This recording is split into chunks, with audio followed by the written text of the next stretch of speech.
Elena, toca aquí. Este es el libro que mañana en la Feria del Libro a las 7 de la noche Eva Gollinger y Jean-Guy Allard van a presentar para el consumo, disfrute de información de toda la población. USAID, NET y CIA, la agresión permanente. Es un libro editado por el gobierno bolivariano de Venezuela, por el Ministerio del Poder Popular para la Comunicación y la Información, y además de darle la bienvenida a Eva y a Jean-Guy Allard, quien sabemos es periodista canadiense residenciado en Cuba y quien nos ha dado varios aportes sobre estos temas. Le vamos a dar la palabra a Eva para que nos explique cuál es el contenido del libro, Eva. Sí, bueno, gracias, Tania. Bueno, el libro La agresión permanente es una selección de textos de Jean-Guy y mi persona que hemos venido escribiendo sobre la subversión en 4 países en particular, en Bolivia, Cuba, Honduras y Venezuela. En casos distintos, o sea, en Bolivia, por ejemplo, el tema principal ha sido el separatismo. Ha sido la división interna, el uso de la USAID incluso para promover alternativas al liderazgo de Evo Morales en las comunidades indígenas. En Honduras un golpe de Estado, o sea, al estilo del siglo XX, pero adoptado ahora estos nuevos mecanismos de un golpe a través de las instituciones constitucionales y con un mecanismo de intentar alargar el tiempo para justificarlo, dejarlo consolidar en el final.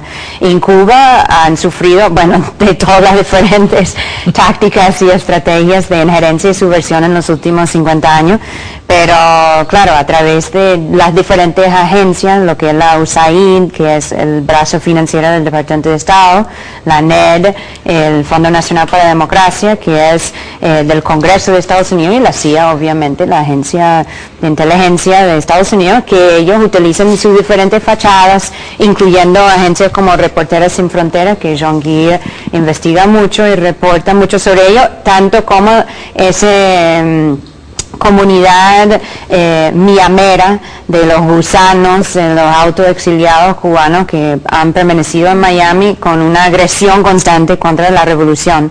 Y por último, el caso de Venezuela, la guerra irregular que estamos viviendo desde hace varios años, que se han manifestado a través de golpes, sabotajes, financiamiento a la oposición, penetración en las filas revolucionarias, ahora con una agresión que cada día va escalando más y más con la militarización de Colombia por parte de Estados Unidos y lo que eso significa en términos de peligro y amenaza hacia Venezuela en particular, pero todo el pueblo. Entonces la idea es, además que todos son temas y ejemplos de este año.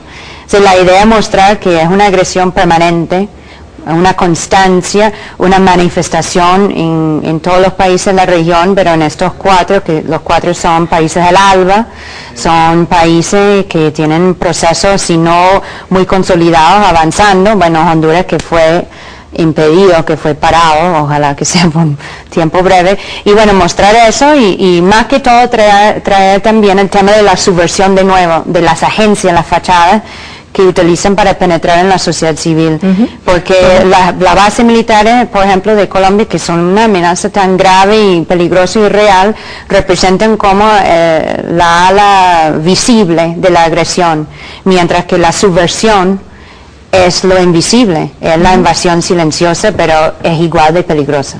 Mira, se está realizando aquí en Caracas una reunión de partidos políticos de izquierda. Los temas que están tratando tienen que ver con las investigaciones que ustedes han realizado. Se está tratando el tema de las bases militares, pero también el tema del golpe de Estado en Honduras. Pero yo quisiera, antes de desarrollar esos 2 elementos puntuales que son actuales ahorita, que Jean-Guy, quien vive en Cuba desde el año 2000, ¿vives en Cuba? 2000, sí. Desde el año 2000. Nos hable de la experiencia, o sea, de lo que ha recogido en Cuba, cómo esa injerencia y esa agresión se ha manifestado en Cuba, lo más breve que pueda ser para resumir esos 50 años de agresión. En Cuba precisamente son 50 años son más de 50 años. Siempre se habla de la llegada de Fidel al poder, pero el enfrentamiento Cuba-Estados Unidos, eso es una cosa de más de un siglo, la guerra de independencia, la interferencia, la injerencia norteamericana en Cuba por toda parte en su historia. a partir de antes de la salida de los españoles de la isla de Cuba.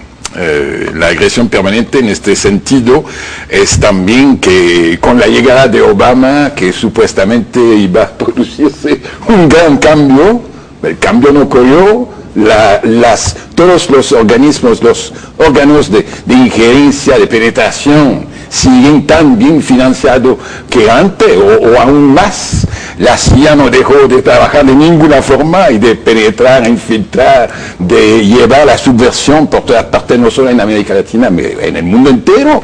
¿En qué cambió eso con el nuevo presidente norteamericano? De ninguna forma. Al contrario, uno tiene la sensación que son a veces los órganos de inteligencia que gobiernan en Estados Unidos, en Honduras, por donde fue la crisis.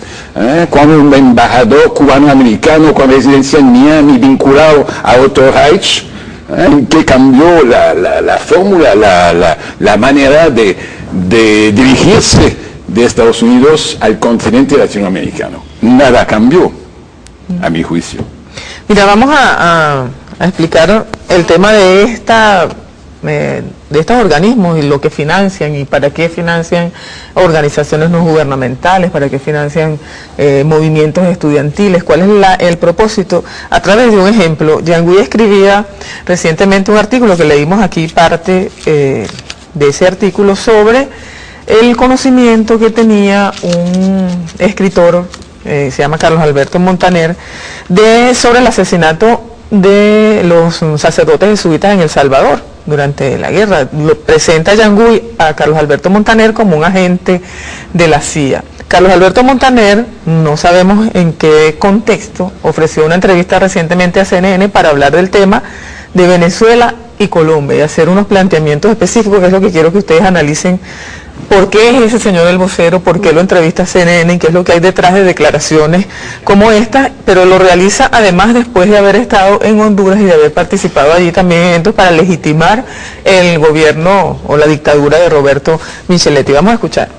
Hay un propósito deliberado por parte del señor Chávez de calentar las relaciones con Colombia y de generar conflictos. El asesinato en Táchira de 8 jugadores de fútbol colombianos y 2 venezolanos que también fueron asesinados por miembros del ELN que actuaban dentro de la frontera venezolana, dentro del territorio venezolano, es una muestra de la cantidad de personal militar y guerrilleros y narcoterroristas que funcionan de acuerdo con el gobierno del señor Hugo Chávez. Nadie tiene dudas.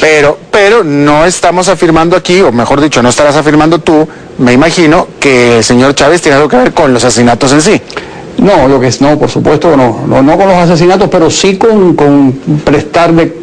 convertir a Venezuela en una especie de santuario para las narcoguerrillas de la FARC y del ELN. Yo creo que hay una colaboración muy clara entre ese gobierno y unos grupos guerrilleros de los que ha dicho que no son narcoguerrilleros, que incluso debería concedérseles el trato de ejército beligerante. En fin, hay una complicidad política e ideológica peligrosísima, porque eventualmente eso sí puede degenerar, puede derivar en un conflicto armado entre los dos países por la irresponsabilidad y el aventurerismo del señor Chávez.